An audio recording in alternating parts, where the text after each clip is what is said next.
Yeah, Claudio is an independent security researcher, and meanwhile Morgan is a volunteer at EFF and a senior security engineer at Google. At least that's what I read from your biography, I think. And they will talk about the militarization of the internet. So yeah, the stage is yours. Good luck. Thanks. Great. Can you do it? Yeah. Hello, hello. All right. This talk is to protect and infect, and it's about the militarization of the internet. I'd actually like to take a moment right now to dedicate this talk to my friend Connor, who passed recently. So,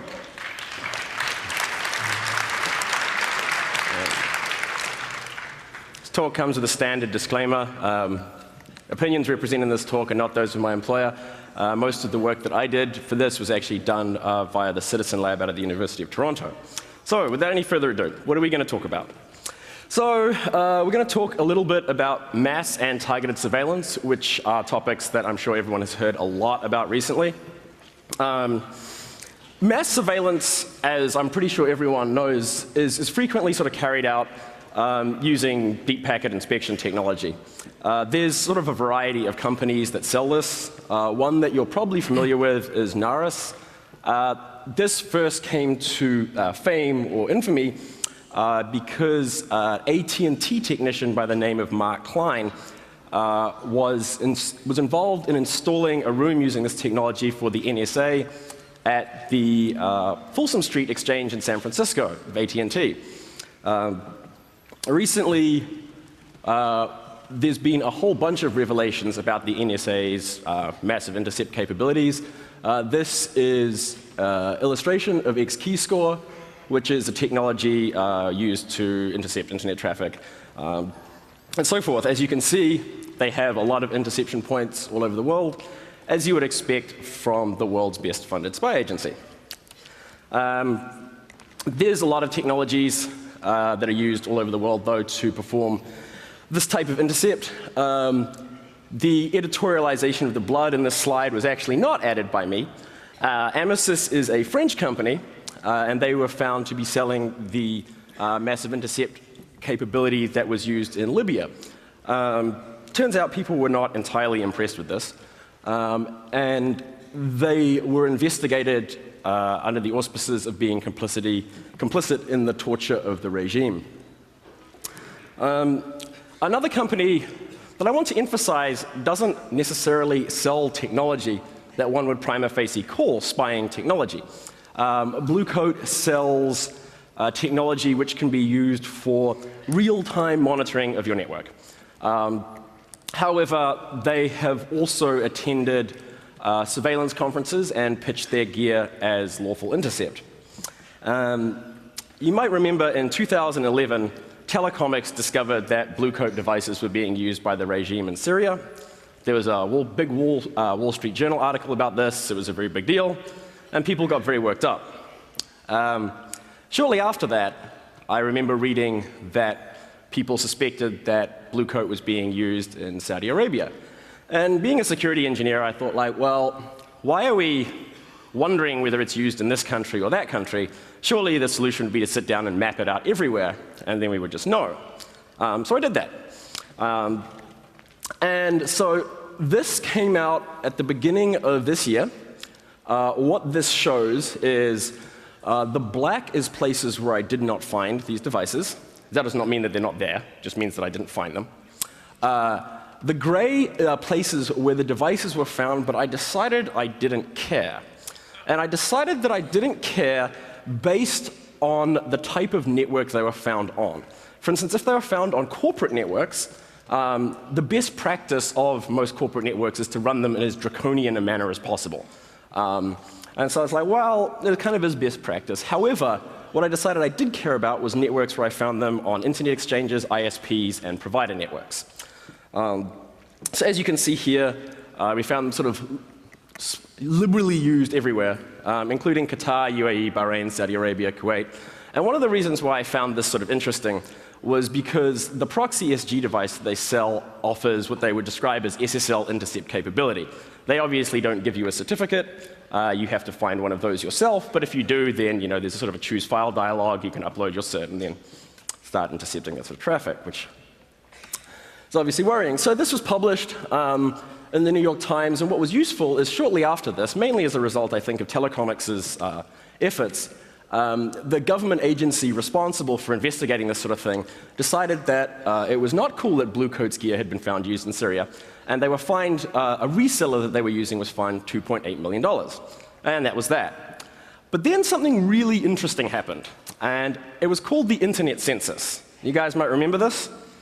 This was a project by which someone used various scanning technologies to create probably the most comprehensive map of the internet that we've ever seen.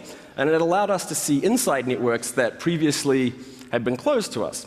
So it seemed like a good time to make another map. And we made this one. And as you can see, we actually managed to fill in significantly more of the globe. And what becomes interesting here is that we found this technology in places like Iran and Sudan. Now, Blue Coat is an American company based in Sunnyvale, and Iran is an ultimately embargoed country, so it is actually illegal for their gear to be found there. The Washington Post published an article about this in July this year, and investigation into this is still ongoing. Now, the ubiquity of mass surveillance is actually not a new concern, right? This should not be news to anybody. People have been worrying about this for a very long time. For those of you here that remember the 90s well, there was a movement of cypherpunks that people cared a lot about this. They wrote code. And the interesting thing is that if you were a cypherpunk that fell asleep in the 90s and woke up right now, various things might actually lead you to believe that we'd won. The world's largest operating system vendor now includes full disk encryption with their product. A whole bunch of large web mail providers provide encrypted login. The Tor project not only still exists, but has been heralded as being a major force for social change all over the world. And there is now free code that will provide you with encrypted text messaging, encrypted voice, and so on. However, surveillance has changed too. As it turns out,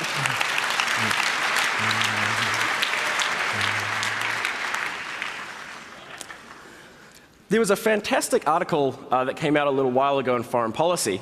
In fact, more revelations on this that came out today in Der Spiegel that I haven't had time to really read, about the NSA's tailored access operations division. And what this pointed out was much of the code breaking that occurs in the NSA these days is actually not done by their much vaunted football field of mathematicians, but actually by a team of hackers.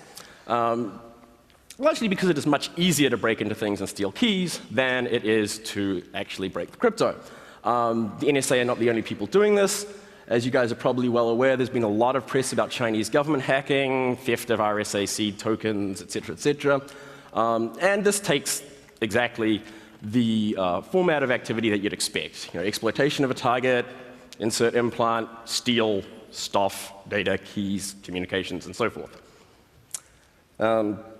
In fact, this has actually become recognized to the point where Microsoft, and this is actually very important, Microsoft described US government snooping as an advanced persistent threat.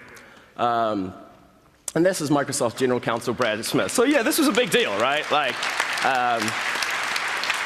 when the world's largest operating system provider calls their government advanced persistent threat, I think things are changing a little. Obviously, this has been going on for a while.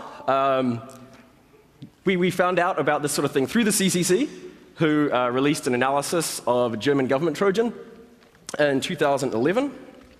And the thing is that I think we have to recognize while we're going to start talking more in depth about targeted surveillance is that it's not just malware, right? Because this has a lot of connotations because we've used all sorts of different words to describe it. It's better to think of these things as a total surveillance solution, right? This isn't just sort of a rootkit code that someone has proof of concepted. Generally with this, you actually get a full suite, and we'll talk about that soon. So around May last year, I was contacted by a group called Bahrain Watch. A woman called Alaa Shahabi, who is a British-born Bahraini activist and a London-based economics lecturer, had received this email. Now, she actually gave me great hope for user education, because she said, I got these dodgy emails, and I think it's a targeted Trojan. It's like, well, that's pretty well done. And as it turned out, I sort of had a look at the malware, and I expected it to be something kind of boring. So the first thing I did was run it in the dynamic analysis engine, and it just disappeared on me. And I was like, well, that's interesting. And looking at it more in depth, there was actually a myriad of obfuscation and anti-analysis options, which actually just made the malware more and more interesting. And found in the memory of one of the malware processes was actually this code, which was FinSpy v2. Now, I'm going to let Claudio talk a little bit more about why that's important.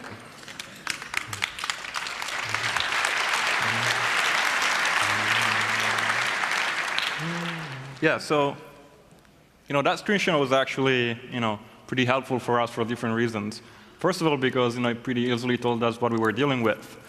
Turns out that FinSpy, if some of you didn't ever heard of it, is a part of a larger commercial suite of surveillance software and equipment sold by a company called Gamma International. And it's a traditional governmental IT intrusion system that has different components, including this part, which is a Trojan. Just out of curiosity, how many here have ever heard of FinFisher or FinSpy before? Nice. So this is after Alaa came out with a sample, and Morgan was able to analyze it, and we started working together. That was actually the first time where we had a concrete example of an attack of FinSpy and FinFisher. We knew about the company before, thanks mainly to some protesters in Egypt that found some alleged documents of relationship between the Egyptian government and Gamma International detailing a prospect sale of their software. But nobody actually ever saw that specific software before. We never had any samples of the malware, so we didn't exactly knew what it was looking like and what kind of capabilities it had. The documents were pretty interesting because I suggest you go online and find them, because it lays out exactly how much these kind of technologies cost and what type of specific components they constitute the whole suite. But it's fundamentally a Trojan. It does a lot of different things. This is actually taken from one of the official brochures of the company. So it bypasses antivirus systems, does covert communication, full Skype monitoring, intercept calls, chats, file transfers, and everything. Records communication through email, chat, voice over IP. It can do like environmental surveillance through webcam and microphone. Country tracking, all sorts of interesting things, keylogger, and so on. So this was helpful. We kind of knew what we were dealing with to a certain extent. The screenshot was also funny because I don't know if you noticed, but the string is actually linking to an open source library, which is GPL code. And turns out it's not actually the only one, so they're actually using plenty of open source code in their software. Which, was interesting to observe. So after Alaa actually came out and realized that she was being targeted, and after we realized also how FinSpy looked like, we knew kind of how to fund it, and it was not an isolated attack. We started seeing more and more things actually coming out. At the beginning, especially from Bahrain, also from towards other targets. This is another example, similar strategy. They try to send some emails to their person of interest, and they attach some files to the email, and then they hope that basically they open them. And in most cases, actually, with FinSpy, the typical strategy is that, as you see, they will attach an archive, and this archive will contain a bunch of pictures. Some of them are actually legitimate pictures, and some of them are not. And it worked perfectly for them, especially in Arab countries, because Arab Windows systems need to have the left to right override to be able to read from right to left. So they use the same tricks to override the file name so they will look like a JPEG, although the Excel prompt is kind of suspicious. And some of the files contained into this archive would actually be an executable, which would be the final FinSpy backdoor. But as I said, it's not an image. When I open and execute it, it will display an image, but also execute some code in the background. And these are some of the pictures that were attached to it. The nice thing about this strategy is that it helps us a lot to know the context of the attack and who actually might be targeted. And yeah, these were some examples, some alleged arrests of people in Bahrain, people being tortured in Bahrain, other groups being targeted. This was 14 February youth group in Bahrain. So it was pretty prolific in the last year. But while analyzing the command and control server and the structure of the attack, it came out pretty incidentally that if you would connect to the command and control server of FinSpy and you would give in just even a malformed HTTP request, you would always get this answer saying, "Hello, Steffi." It's unclear at this point who is Steffi, but we were like, oh, So taking this into account, we started thinking, OK, we actually might use this. And what we did was we scanned the whole internet, and we tried to do these requests and see who would respond in that way.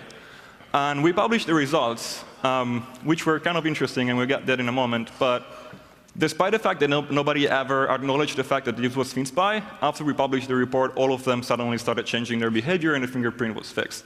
Reason why we changed also strategy. So we actually used several different techniques to map out FinSpy command and control servers around the world. One of the things that we did is we actually replicated the initial handshake that a client performs when contacting the server. Now, we've actually heard there's been some great advances in fast scanning and whole internet scanning recently. There was a talk a couple of days ago by the ZMAP guys. It's fantastic, mass scan. However, since we were actually attempting to replicate this handshake, we weren't actually able to take advantage of this sort of technology. So we found command and control servers in 36 different countries around the world. Now, there was actually a bunch of problems with doing this type of scanning. As I mentioned, we were actually trying to replicate a handshake. It was very noisy and very slow, and sort of 18 billion packets later, I believe we were thrown off 4 service providers.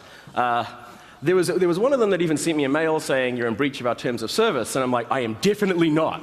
I read your terms of service, and it doesn't say we can't do this at all." And it was like, yeah, we're still not going to let you. I finally found someone who we managed to explain to them exactly what we were trying to do, and they sort of hummed and hawed, and then accidentally shut us down again once. But we finally got through things. And so we managed to make this map of sort of servers. I would like to emphasize that finding a command and control server in a specific country does not obviously offer prima facie evidence that it is being used in the country that server is being found in. For instance, all of North America is lit up there, but also half of the world exists on Amazon EC2 instances anyway, so you can sort of draw your own conclusions.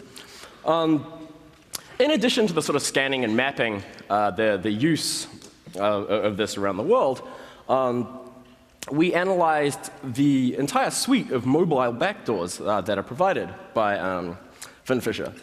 Found Android backdoors, BlackBerry backdoors, Windows backdoors, iOS backdoors, and in fact, they even had a Symbian backdoor. And so, don't laugh, and so this sort of goes back to what I mentioned before, when I said you need to sort of think of this as not simply like a piece of malware, but this is a total surveillance solution, right? Like when you pay your hundreds of thousands of euros, you get people to show up and train you to use it, you get support calls, et cetera, et cetera. This all talks the same format, goes into the same thing. And so this mobile spyware provides all of the things that you would actually probably like when you're owning someone's phone. It allows you to intercept their calls, log who they call and who they receive calls from. It allows you to intercept their SMS messages, track their location, obviously steal their contacts. The one that I found the most disturbing was actually something which is referenced in the code as spy call. And what this was when the malware is installed, the implant instantiates an outbound call from your telephone. The hardware of your telephone is controlled, so you don't actually see any of this.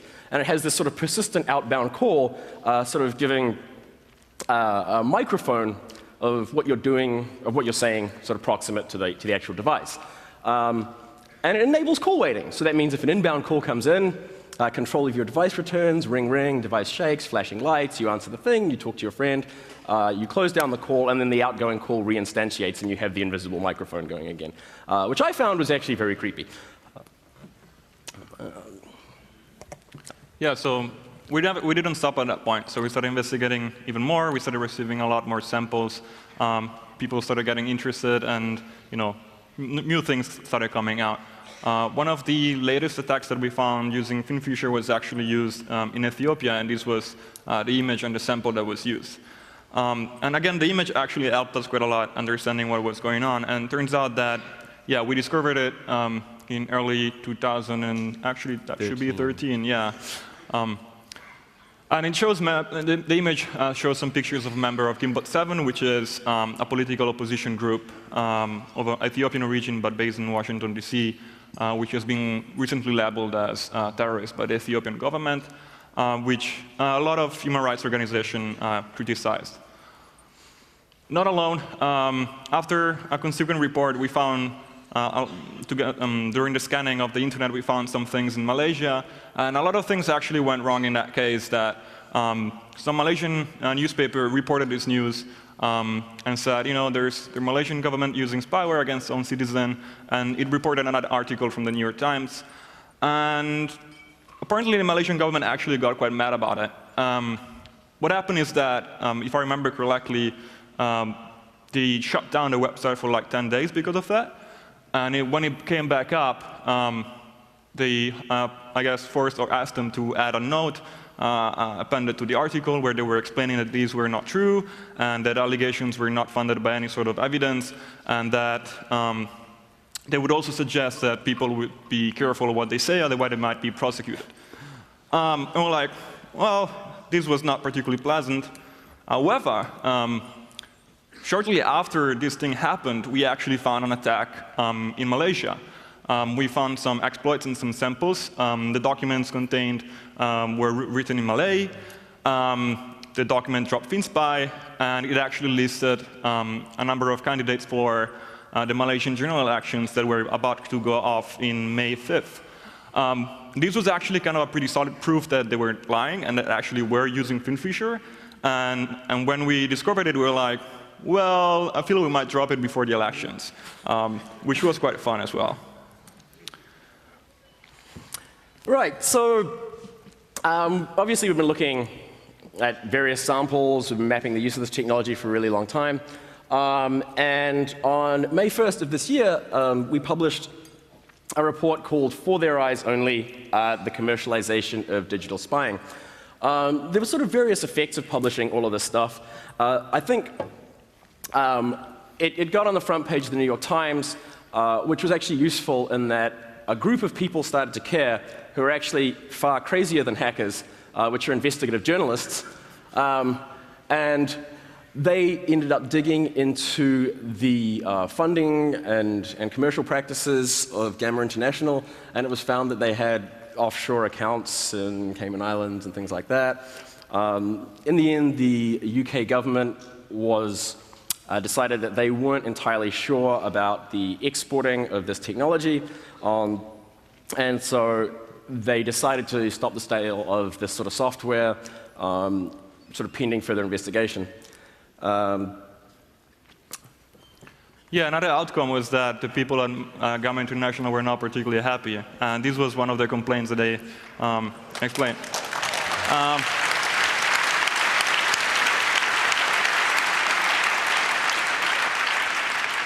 So this is Martin Munch, who is one of the key individuals at the company producing FinFisher, and he experienced frustration on an article at Bloomberg, which is linked below. And we're really, really sorry about this, Martin. We didn't intend this to happen.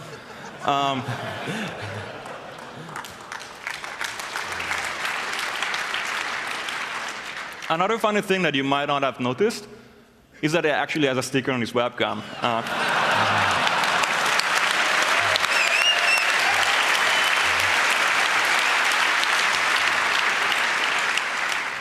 So he's obviously privacy concerned, which is good. So this was Gamma International and FinFisher. It's just one of the companies. There are many others. If I can find the cursor. Hello? Oh, yeah. So there's another company, which is an Italian one, that produces similar software. And we don't need a better introduction than their own introduction. Do we have audio? Oh, yeah, right. Do we have audio? Yeah. You have new challenges today. Sensitive data is transmitted over encrypted channels. Often the information you want is not transmitted at all. Your target may be outside your monitoring domain. Is passive monitoring enough? You need more. You want to look through your target's eyes. You have to hack your target. You have to hit many different platforms. You have to overcome encryption and capture relevant data.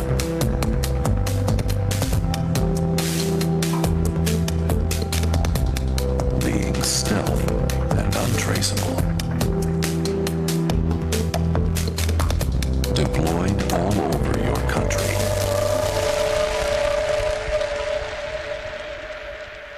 Exactly what we do. Remote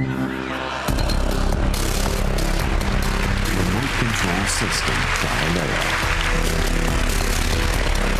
The hacking suite for governmental interception.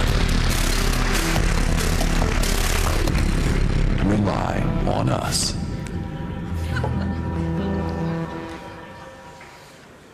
So yeah, I don't think they need further introduction. Uh-oh, okay, hang on. So yeah, basically we thought, okay, we worked a lot on Theme Fisher recently, and if we must be impartial and also take care of other people too. So, hacking team with their own introduction there. Where were they at? Where is this actually being used? So the first public sample of hacking team that came out was used to target a Moroccan citizen journalist organization known as Mamfakinch. Now, Mamfakinch received the Global Voices Award for free expression online. They were outspoken about some of the draconian policies of the Moroccan government during the Arab Spring. And they were also the recipient of a message that wasn't exactly designed to congratulate them on their strong efforts in the area of free expression and civil rights. On their web portal, they had a field which said, you know, please contact us about various scoops and that sort of thing. And so they received a message which was in French, which sort of said, roughly, look, I don't want to be involved, I could get in a lot of trouble, but you really need to follow this up. And then there was a link to something usefully called a scandal.doc. Now, as it transpired, scandal.doc carried a payload which turned out to be hacking team's Trojan.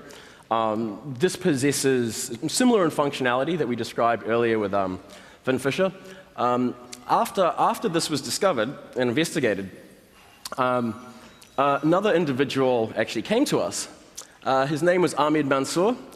He was a member of the UAE 5, which are 5 individuals that were imprisoned under the charges of insulting the ruling family of UAE.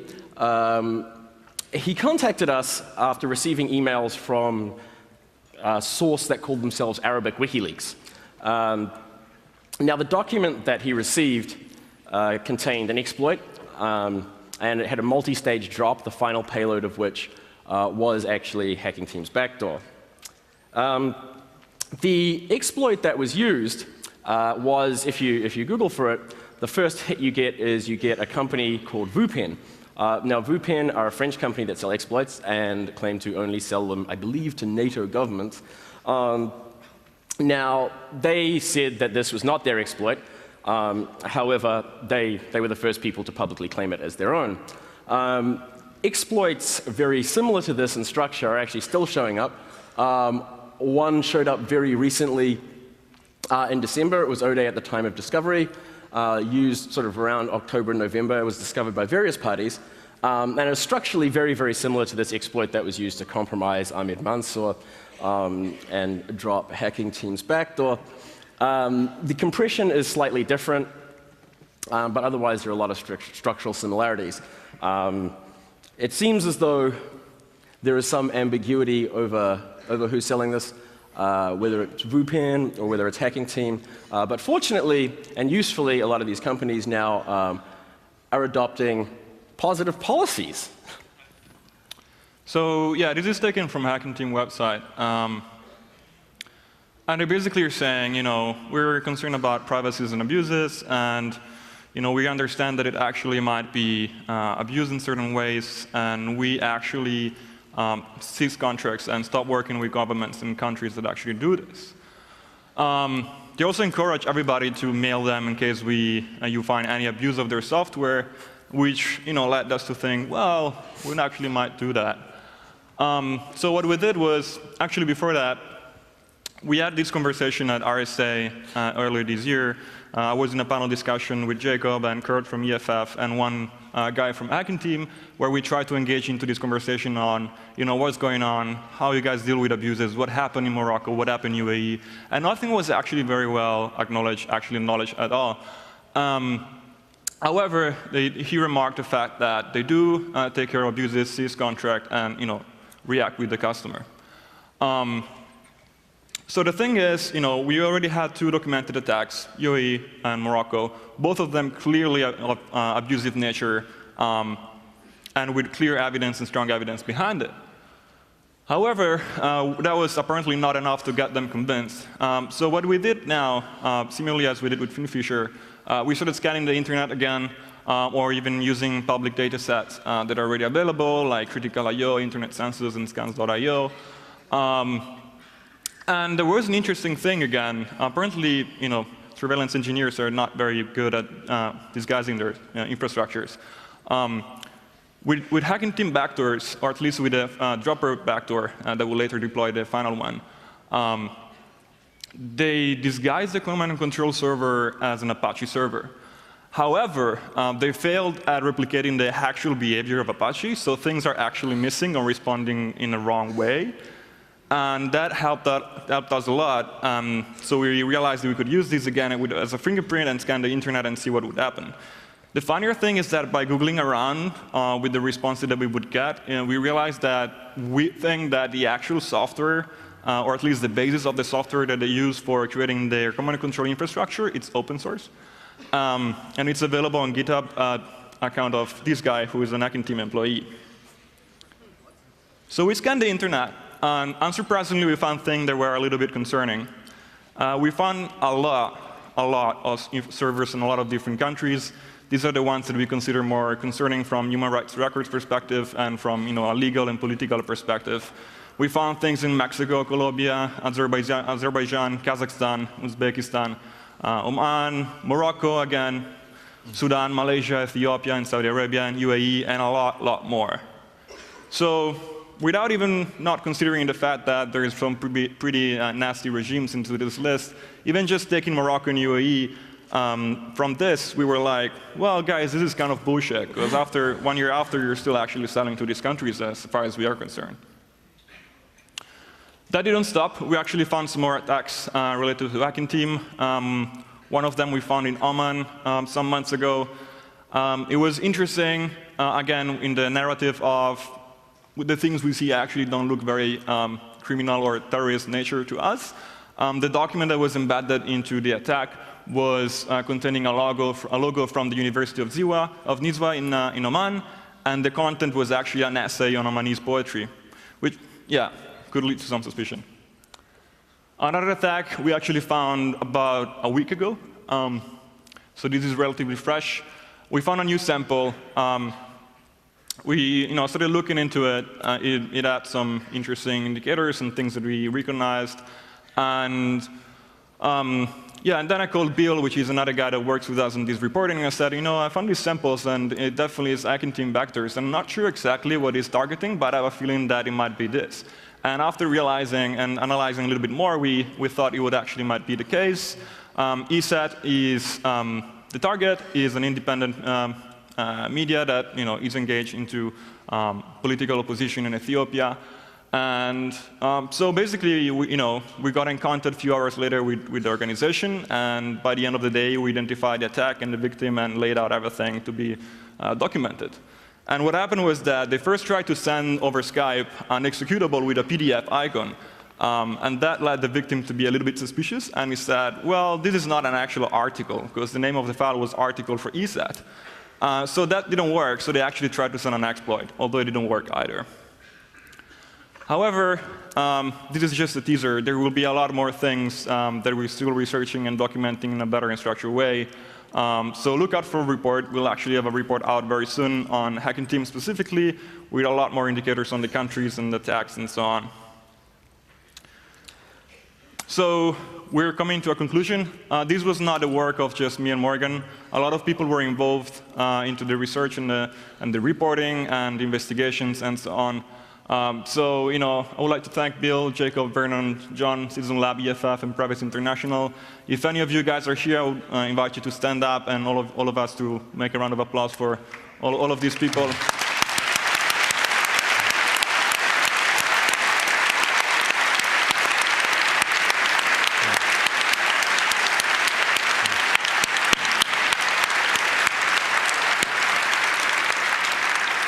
Yeah, we can't emphasize enough that this work did not happen in a vacuum. There was heaps and heaps and heaps of people helping us out, and they're all awesome, so thanks. Yeah, and also thanks to the people and Ala and Ahmed and the people that got the courage to come up and be able to document their surveillance attacks and be able to use these cases to do some advocacy internationally. That was a key thing. Cool.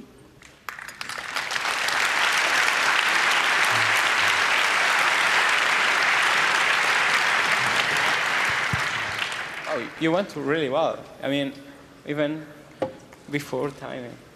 Cool. Yes.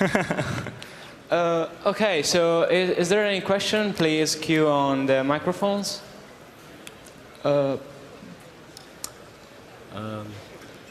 Yeah, there is an enormous queue on microphone 4, so we'll start from there. All right. Hello. Yeah, I found it very interesting that you found some free software linked into the Finfish software. And at least in the case of libgmp, it seems to me like they're in blatant violation of the GNU LGPL if they actually distribute it as part of that program. What do you think about trying to sue them over that? So the author of that library actually asserted his right as an author for them not to use it, and he released a blog post to that effect. I'm not sure whether that was efficacious or not.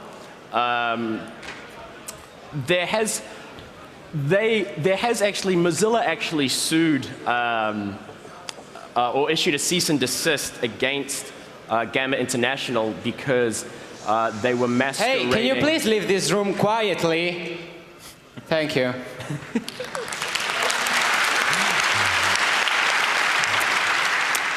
So the first company, I believe, to issue a cease and desist against Gamma was Mozilla. There were samples that were masquerading as their Firefox product, and so they sent Gamma a letter saying, we respect privacy, we are not want to be involved in this anymore, please stop. So it could potentially be something that could be taken to court. I suggest you find a lawyer that's good at licensing and persuade them to give it a go. Thanks. Microphone 2.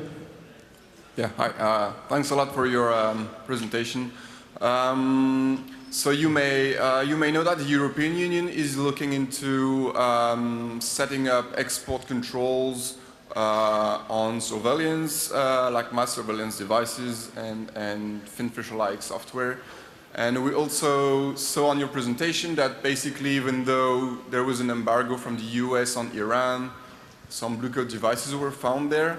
So my question is, what do you think, and would you advise anything regarding what the EU is trying to do? Like, what is your advice on potential export controls that the EU could set up to kind of mitigate a little bit this? Thanks.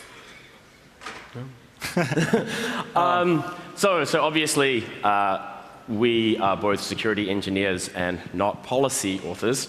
So I think that there's been a lot of worry about regulation because historically the regulation of security technologies has worked out really poorly for us, as anyone who remembers the debacle over strong crypto will know. Having said that, surveillance technology is already regulated to a certain extent, as you mentioned, just simply ineffectually in a lot of cases. I think as we generally sort of become more aware of the sort of widespread nature of surveillance, governments using these technologies and that sort of thing, that will sort of get more sane legislation and policy on it. I think that what's sort of important is not necessarily regulating the technology, as I mentioned before, implants, exploits, and that sort of thing. It's the fact that it's sold commercially as like a total surveillance solution, and I think that's sort of what's pertinent to remember when people try to develop legislation around this. As for the specific character of the legislation, I'm like, well, as I said, I'm not a policy author, so. One thing that I might want to add is that a lot of discussion is being done on export controls, and now we should control, what kind of countries get access to these things. But not a lot of people and not a lot of movements are actually discussing how these technologies are actually already being used, even in our own countries. Because personally, I still don't understand how the fuck it's possible that these things are legally used, despite being against any sort of rule of forensics. And nobody ever justified that. And I would like to have some answer to that. So, there is a question from the internet. It's on the very left near the camera. Did the researchers provide snort or Yara signatures in the reports so that we can check or protect ourselves? I don't see. What was the question? He asked if we provided snort or Yara signatures. We did provide snort signatures on some of our publications, and in the upcoming reports there will be a lot more indicators and more things coming up to, allow everybody to investigate further for sure. Microphone 3? Yeah. Well, I have a couple of things to add. There was this list of evil things that speakers who talked before talked about, and I wanted to say the military base who controls the drones, there's not only one in the States, there's one in Germany too, which he didn't talk about. It was the speaker before. And then prisons for profit, which is a topic which would fit to all these other ones too. Then I have a question, really short. In Germany we had this Trojan too from our government, and there was the possibility to spy on the Trojans and to figure out who they're surveilling or stuff like this, or to attack people because they have unsecure software like this Trojan. Yeah, I wanted to ask if that would be possible with the other ones too. I've never really investigated the Bundestrojaner, so I don't know exactly the details of how would that be possible. The only thing we could come up with was trying to map out who was already using it, but it's very hard to get actually into details and finding the specific victims. What generally happened to us is either people come to us because they read our reports, or we find the malware attacks in other ways. Most of the times it's just incidentally, actually. So. Hi.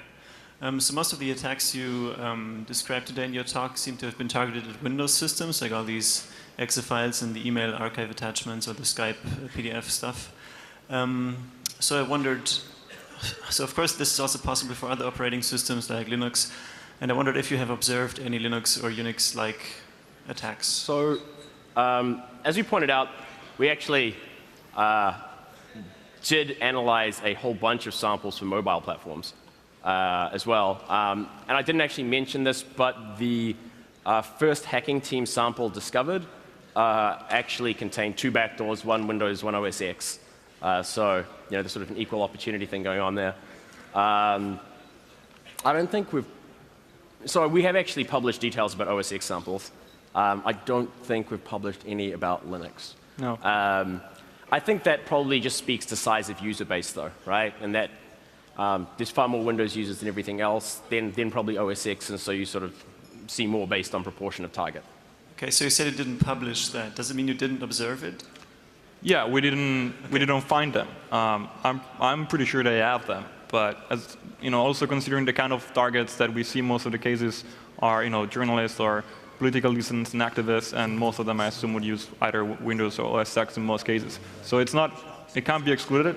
We think it's absolutely plausible. We just didn't have the chance to find some copies of them.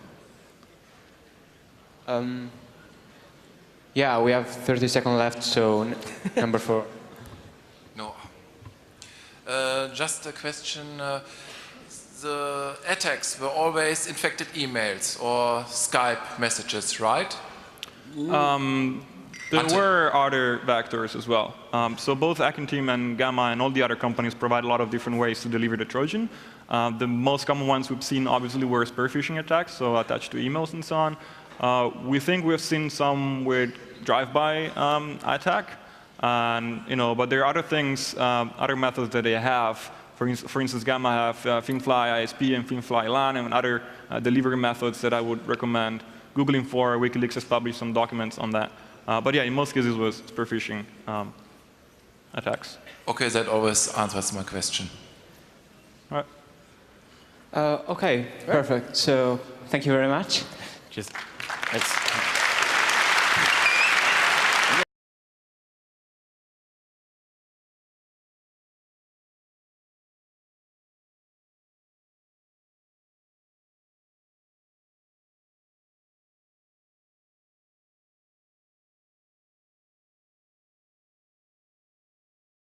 So yeah, Claudio is an independent security researcher, and meanwhile Morgan is a volunteer at EFF and a senior security engineer at Google. At least that's what I read from your biography, I think. And they will talk about the militarization of the internet. So yeah, the stage is yours. Good luck. Thanks. Great. You do it? Yeah. Hello, hello. All right. So this talk is to protect and infect, and it's about the militarization of the internet. I'd actually like to take a moment right now to dedicate this talk to my friend Connor, who passed recently. So,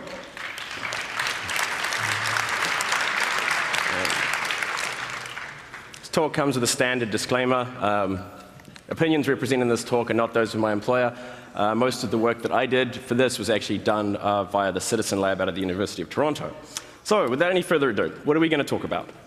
So, we're going to talk a little bit about mass and targeted surveillance, which are topics that I'm sure everyone has heard. That it was not cool that blue coats gear had been found used in Syria, and they were fined, a reseller that they were using was fined $2.8 million.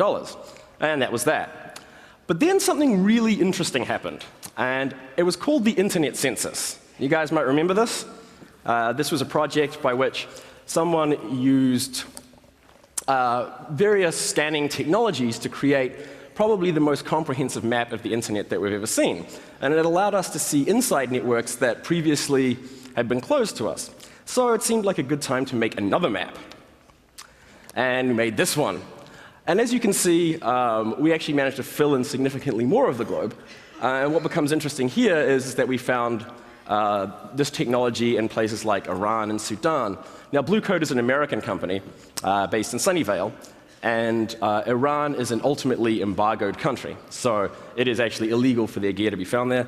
The Washington Post published an article about this in July this year, and investigation into this is still ongoing. Now, the ubiquity of mass surveillance is actually not a new concern, right? This should not be news to anybody. People have been worrying about this for a very long time. For those of you here that remember the 90s well, there was a movement of cypherpunks that people cared a lot about this. They wrote code, and they heard a lot about recently. Mass surveillance, as I'm pretty sure everyone knows, is frequently sort of carried out using deep packet inspection technology. There's sort of a variety of companies that sell this. One that you're probably familiar with is Naris.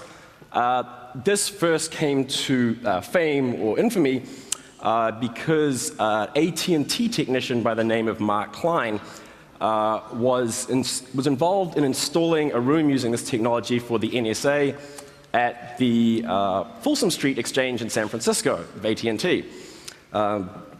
Recently, there's been a whole bunch of revelations about the NSA's massive intercept capabilities.